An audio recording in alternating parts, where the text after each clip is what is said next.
नमस्कार दोस्तों मैं रत्नेश दीक्षित अपने YouTube चैनल प्रभु कृपा एस्ट्रोलॉजर में आप सभी का बहुत बहुत स्वागत करता हूं। दोस्तों आज अपने इस वीडियो में मैं बात करने वाला हूं बुद्धि बंधन के बारे में। आखिर क्या होता है ये बुद्धि बंधन, कब हो जाता है बुद्धि का बंधन, कुंडली में इसके योग क्या है, बुद्धि बंधन के लक्षण क्या है तथा यदि बुद्धि का बंधन हो गया है तो इसका उपाय क्या है, आदि सभी जानकारियां इससे संबंधित मैं अपने इस वीडियो में करने वाला हूं। तो यदि बुद्धि बंधन से संबंधित आपको विस्तृत जानकारी चाहिए तो इस वीडियो को लास्ट तक अवश्य देखिएगा। तो आइए दोस्तों सबसे पहले शुरुआत करते हैं कि बुद्धि बंधन है क्या। दोस्तों बुद्धि बंधन जैसे नाम से ही पता चल रहा है, बुद्धि का बंधन हो जाना, अर्थात किसी के द्वारा आपके लिए कुछ ऐसा तंत्र मंत्र करवा देना अथवा ग्रहों के ही फलस्वरूप आपका बुद्धि बंधन हो जाना, जिसके कारण आपका जिस व्यक्ति का भी बुद्धि बंधन हो गया होता है या करवा दिया गया होता है उसका किसी भी काम में मन नहीं लगता है। वह कोई भी बिजनेस या जॉब शुरू करता है तो कुछ ही दिनों में वह ठप होने लगता है।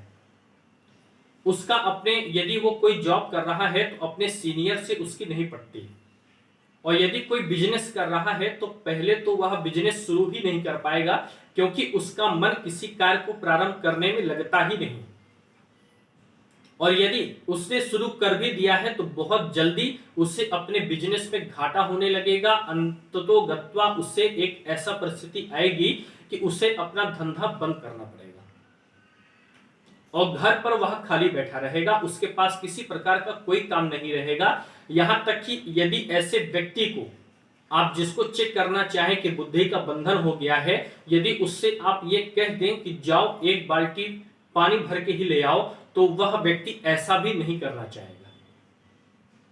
किसी भी प्रकार के कार्य में उसकी रुचि नहीं रह जाती। अब इसके ज्योतिषी योग क्या है इसके बारे में बात करते हैं।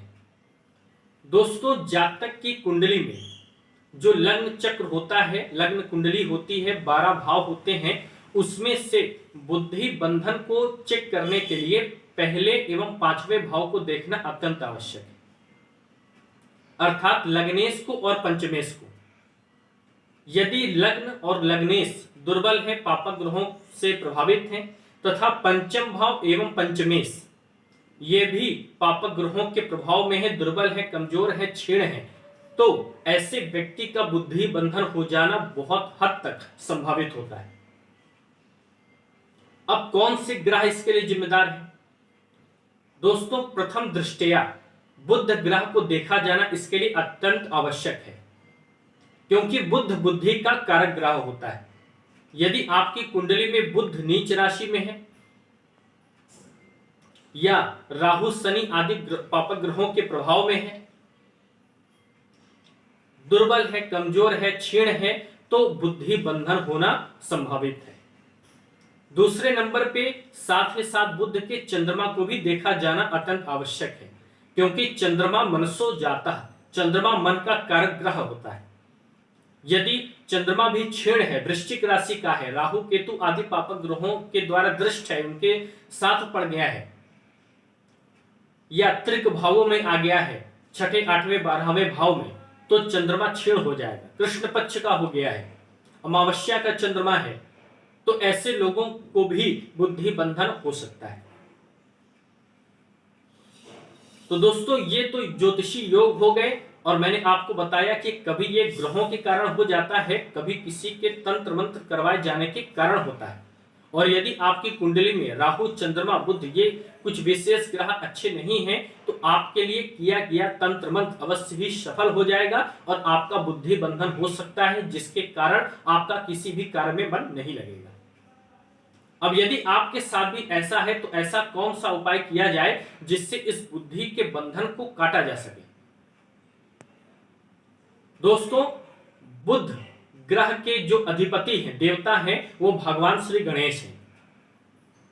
यदि आप भगवान गणेश के ओम गम गणपते नमः इस मंत्र का जाप करें डेली कम से कम 11 माला, तो ग्रहों के द्वारा बुद्धि बंधन हुआ हो या किसी तंत्र मंत्र के द्वारा हुआ हो, वह शनै शनै 100% खत्म हो जाएगा।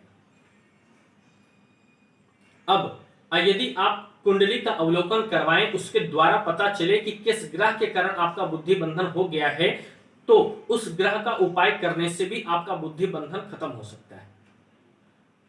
अथवा मां काली की उपासना करने से भी बुद्धि के बंधन को पूर्णतया खत्म किया जा सकता है। तो दोस्तों, आपका यदि कोई प्रश्न हो तो इस वीडियो में जो आपको नंबर दिया हुआ है उस पर कॉल करके या मैसेज करके आप इससे संबंधित आपका कोई प्रश्न हो तो आप हमसे जानकारी प्राप्त कर सकते हैं।